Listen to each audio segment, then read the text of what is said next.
Bismillahirrahmanirrahim. Assalamualaikum warahmatullahi wabarakatuh. Salam sejahtera buat kita semua dan salam bahagia buat Bapak dan Ibu guru, juga teman-teman guru seluruhnya.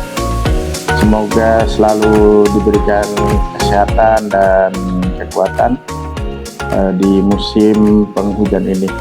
Baik, jumpa lagi bersama Guru Karya. Kali ini sebelum kita ngobrol-ngobrol panjang, saya ingin mengucapkan selamat berjuang kepada teman-teman yang saat ini sedang melaksanakan atau mengikuti tes P3K. Semoga diberikan kelancaran, kesuksesan, juga berhasil lulus menjadi ASN P3K, perubahan nasib yang dicita-citakan. Sekali lagi selamat menempuh tes. Jangan lupa tetap tenang sampai menit-menit terakhir. Itu kiat yang saya lakukan ketika saya mengikuti tes P3K tahun 2002 waktu itu. Jadi kita jangan terburu-buru dalam mengerjakan soal, kita amati sampai menit-menit terakhir. Biarkan, jangan risau ketika teman kita yang sudah selesai duluan keluar ruangan. Kita santai saja, yang penting waktunya kita tidak terlewat seperti itu. Mudah-mudahan sekali lagi semangat dalam berjuang untuk merubah kejelasan nasib status guru menjadi ASN P3K. Baik Bapak Ibu guru, teman-teman semuanya, sebelum saya ngobrol kita sharing, kita lanjutkan obrolan kita. Saya mau bertanya kepada Bapak dan Ibu guru, juga teman-teman guru semuanya.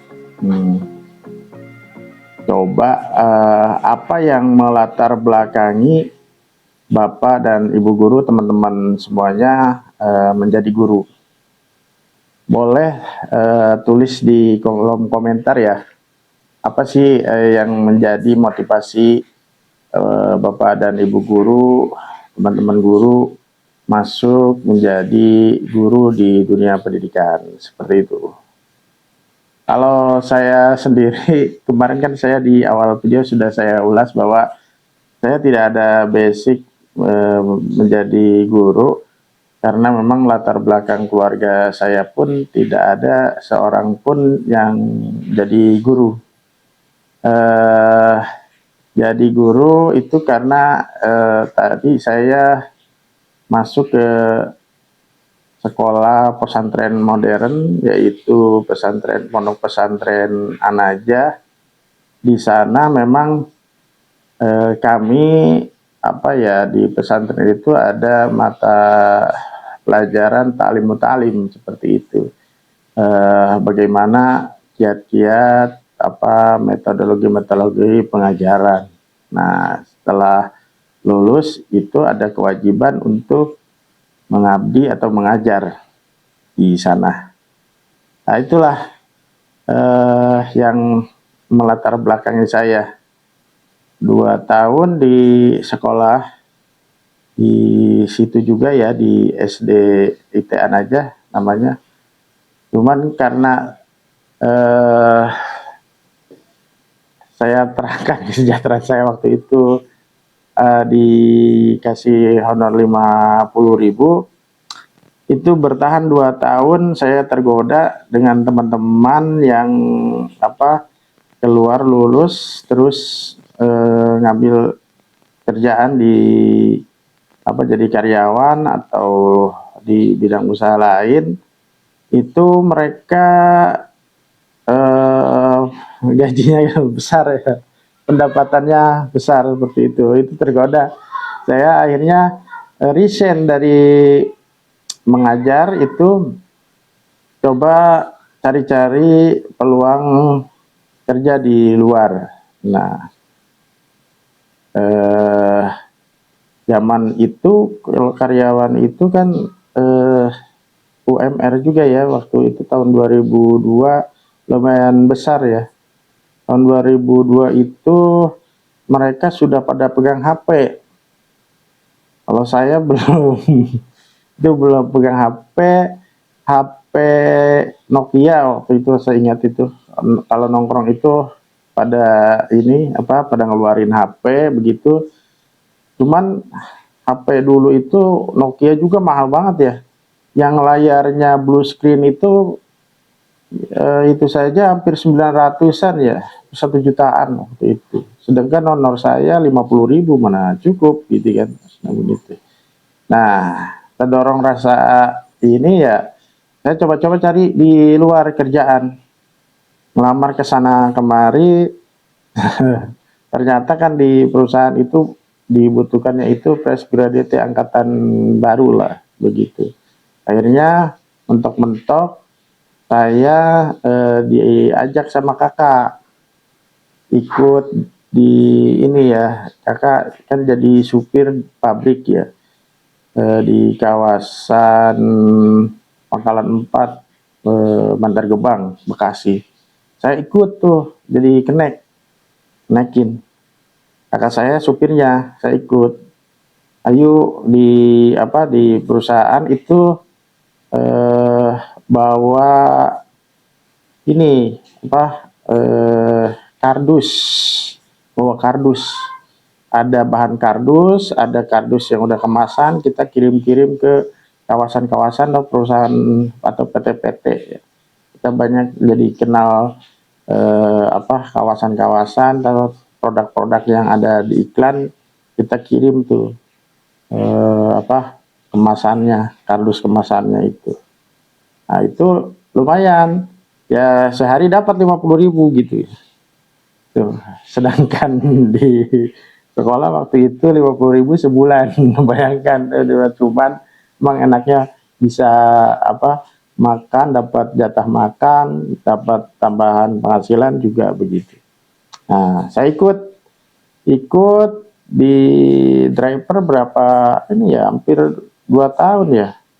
Gitu ya, mungkin saya kalau atau takdir ya, mungkin saya jadi supir itu waktu itu, ini supir pabrik lah ya gitu.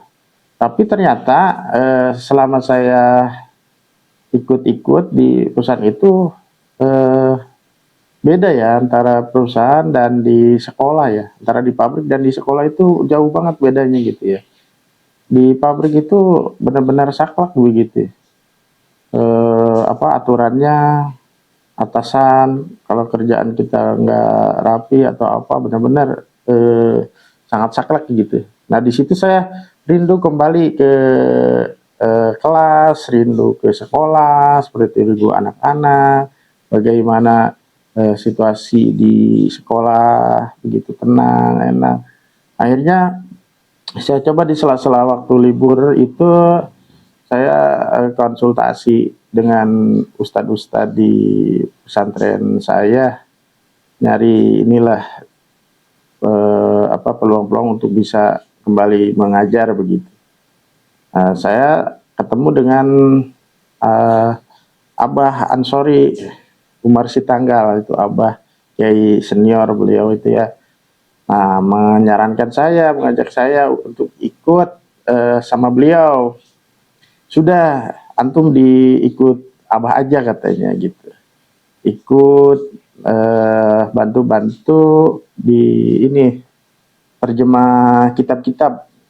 Penerjemah, beliau kan seorang penerjemah dan merekomendasikan bahwa katanya Abah juga ini bisa pergi haji ini dari keuletan Abah menerjemahkan, membuat buku-buku terjemahan dari buku-buku atau kitab-kitab berbahasa Arab. Nah, saya ikut waktu itu sama beliau, disuruh ngetik, tebel banget. Saya hanya ngetik aja karena sudah terjemahannya sudah oret-oretan dari kiai saya itu ya, oretan tiap hari itu. Cuman itu saya nggak kuat di depan komputer ngetik, menerjemahkan begitu, boring juga. Bukan masalah boring juga sih, nggak kuat duduknya lama-lama. Tapi kalau di depan komputer nonton video atau apa sih, nonton game nggak ini ya. Tapi kalau ngetik itu, aduh, butuh ini juga ketelatenan, butuh ini ya, untuk menghindari rasa bosan. Akhirnya saya ini lagi ya, curhat lagi ke salah satu ustadz saya juga. Beliau ngasih petunjuk, udah antum ini saja ngajar di sekolah negeri gitu. Nah, saya cari-cari, coba-coba itu, eh, cari peluang supaya saya bisa ngajar di sekolah negeri, di SD begitu. Nah, alhamdulillahnya ini saya tahun 2005 akhir, 2006, mau 2006, saya ketemu dengan nih orang yang berjasa menerima saya menjadi guru di sekolah dasar, yaitu Bapak Suryana. Bapak Suryana ini, Pak Ana ini kepala sekolah di SDN Tunggak Jati 7. Saya datang ke rumah beliau dan alhamdulillah beliau merespon, memberikan peluang. Cuman beliau wanti-wanti, ikut boleh ngajar begitu ya di sekolah, cuman hanya digaji 100.000 katanya begitu sebulan. Nah, ya saya bilang, Pak, 100.000 besar, saya dulu ngajar cuma 50.000, ya saya sanggupin. Alhamdulillah saya diterima itu waktu itu. Ini luar biasa, Pak Suryana ini berjasa, saya bisa menerima saya di sekolah negeri untuk menjadi honorer di sekolah negeri gitu tahun 2006. Nah, saya berjalan tuh dari 2006, alhamdulillah sampai 2011. Nah, saya mutasi karena isi saya juga di SD yang sama.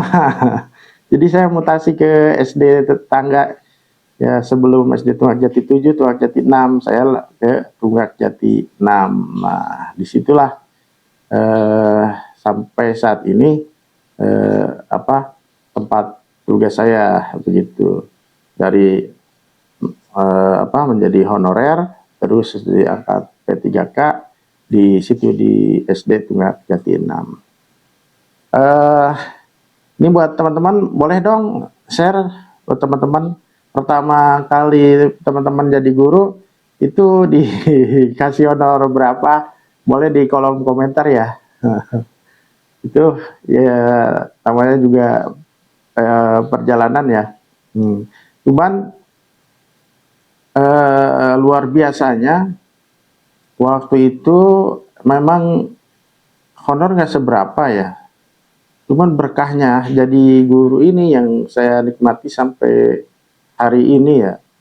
Jadi guru itu berkah karena memang pekerjaan di dunia dapat gitu ya, amalnya di akhirat juga mudah-mudahan kalau kita ikhlas itu dapat begitu. Juga yang asiknya kalau jadi guru itu kan kita setiap pagi mandi ya, siap-siap mengajar begitu. Kita rapi, terus juga ada waktu senggang gitu. Jadi kita bisa mengerjakan aktivitas lain selain di guru begitu.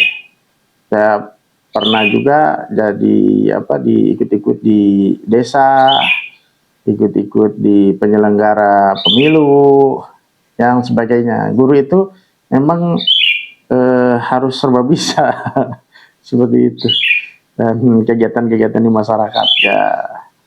Yang saya jalani ya seperti itu. Mungkin orang nggak bakalan percaya, eh, dari 50.000, 100.000 bertahan sampai ada kebijakan dari Dinas Pendidikan dari Kabupaten Karawang, itu kita mendapatkan tunjangan PMMS namanya. Ini luar biasa, sangat membantu.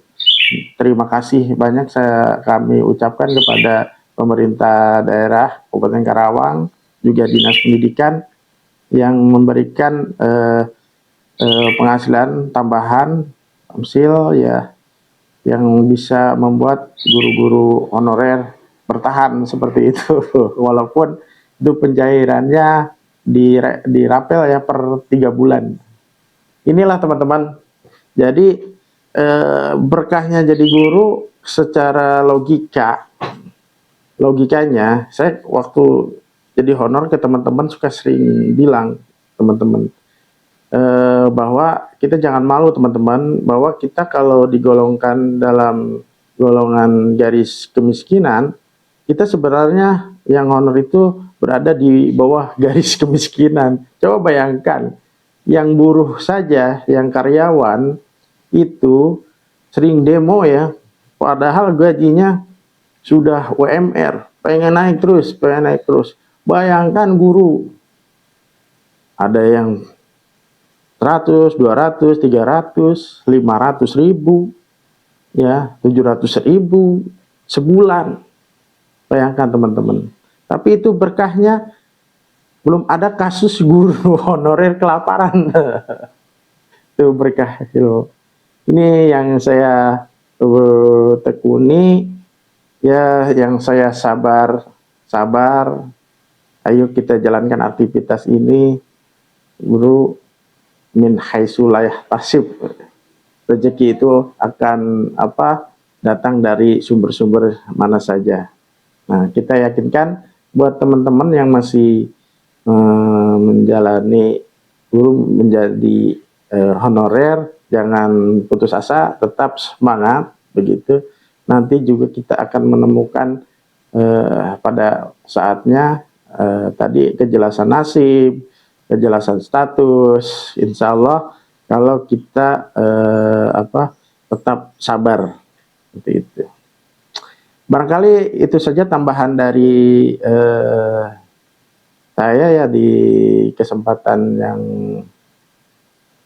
ini. Hari ini cuaca agak ekstrim ini, mendung, hujan, terus juga anginnya kencang. Mudah-mudahan ini teman-teman kita semua, Bapak dan Ibu guru, diberikan kekuatan, keselamatan juga ini. Khawatirnya ini